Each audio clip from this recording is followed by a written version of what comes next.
Media, gimana hari Senin ini? Macet. Ya. Oke, berperan sebagai Clara dan namanya sih kayaknya orang ada, apakah betul? Iya ada. Ya, ada.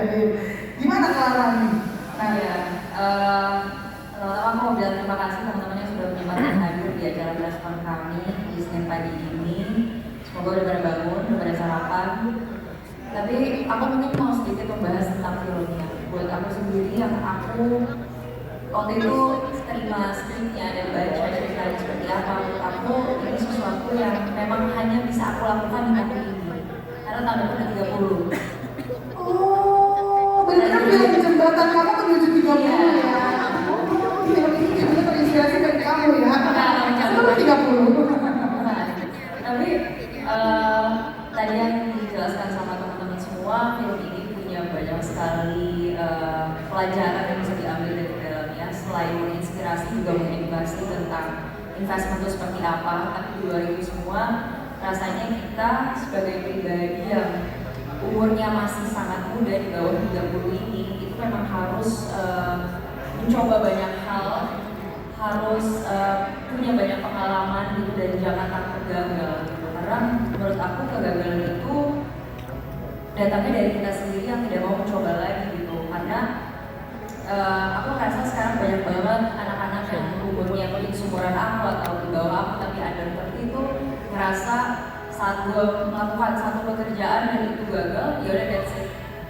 Itu udah akhir dari hidup gue, sedangkan itu enggak gitu. Dari film ini, dari karakter Clara, dari karakter Ivan, dari karakter Derry, dari cerita hidup Mas Arif sendiri yang tadi kita dengar, memang kita jangan pernah takut untuk mencoba dan gagal. Oke, jadi menurut kamu film ini cocok banget buat anak-anak muda nonton gitu ya, supaya tetap hatinya ya. Oke, tapi ada dari Clara sendiri yang kayak kamu banget. Karena kan kita kan harus menghindari tahun depan saya 30 tahun. Jadi tahun ini adalah keinginan saya untuk mencoba banyak banget sekali hal baru gitu. Dan salah satunya dari film ini, saya cat rambut ya, warna cat rambut saya berbeda untuk film ini doang. Yang kedua, ini pertama kalinya di film ini aku belajar untuk menjadi mermaid. Menjadi mermaid, bentar. Mermaid maksudnya kayak gini-gini. Betul. Kayak gini-gini. Ya. Mantap. Berarti masuk ke dalam air dia. Betul. Oke, kenapa? Karena sosok ini seorang yang menggeluti bidang itu atau? Mungkin belum bisa cerita banyak, tapi Clara sendiri itu punya pekerjaan yang cukup ya ada beberapa lah yang dia lakuin. Salah satunya adalah menjadi seorang mermaid di akuarium besar yang ada ikan-ikannya. Jadi Jangan ikannya. betul. Saya pikir kosong. Ada yang nonton dong mbak. Ternyata enggak, maksudnya iya gitu. Berarti kayak yang di akuarium besar yang biasanya kita suka ngajak anak-anak gitu ya. Oh, salah satunya di situ pekerjaannya. Selanjutnya kamu ya.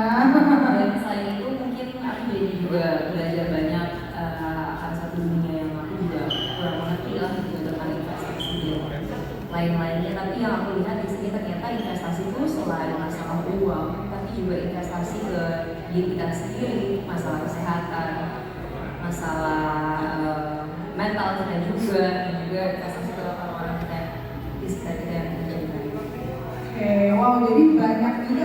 Sebenarnya kalau yang perbedaan sama orang lain aku nggak tahu bedanya apa, cuma Ivan tuh orang nggak kenal gagal. Gagal tuh kalau dia berhenti baru gagal. Kalau misalnya dia nyerah baru gagal. Maksudnya kalau misalnya setiap bisnis yang Ivan lakukan itu pasti ada resikonya. Tapi dia tuh akan ada perjuangannya, jadi kan bisa ditanya kan bagaimana kan dia sangat amat gigi. Tapi orang gigi belum tentu punya hati. Ivan tuh punya hati, punya keluarga yang orang-orang yang bisa. Oh, sayang sama Ivan. Juga. Aku mau sama Ivan. Jadi dia benar-benar green flag parah gitu ya? Nggak tahu sih, soalnya bisa jadi orang-orang yang punya ambisi besar kadang-kadang caranya itu bisa dilihat orang tuh jadinya salah karena dia benar-benar batu sama apa yang dia percaya. Jadinya green flag atau enggak subjektif, tapi kalau buat aku bisa dilihat sama yang Ivan percaya. Oke. Tapi kalau seorang Cika sendiri udah mau investasi sebelum dapat karakter ini atau baru kayak wah gitu? Kebetulan enggak, tapi pas di sini karena ada fasilitas dari teman-teman di sini dari Alat Production, jadi lebih baik lagi jauh. Soalnya ini terinspirasi dari kisah nyata dan aku kebetulan bertemu dengan orangnya langsung. Terus ngobrol berdua pada saat itu sebenarnya dia cerita banyak tentang kehidupannya. Walaupun kita nggak pernah semuanya fiksi ya mas, tetap ada bagian yang mempelajari. Oke, tapi sesulit apa sih memerankan sesuatu yang sebenarnya ada loh kisah nyatanya gitu? Ya, sulit banget. Orang kan bisa ngebandingin jadinya kayak, oh gini, dia mah begini gitu. Susahnya apa yang mau dibagikan sama kamu saat ini? Sebenarnya kalau misalnya susah tuh bukan masalah susahnya, tapi aku mau seperti apa sih sama Ivan, sama perspektif yang mau pas dari relasi. Despite ada orang asli gitu, tapi lebih kayak kita tuh sebenarnya sebagai pemain itu mau ceritain apa, mau ngasih apa sih, mau nanam apa sih.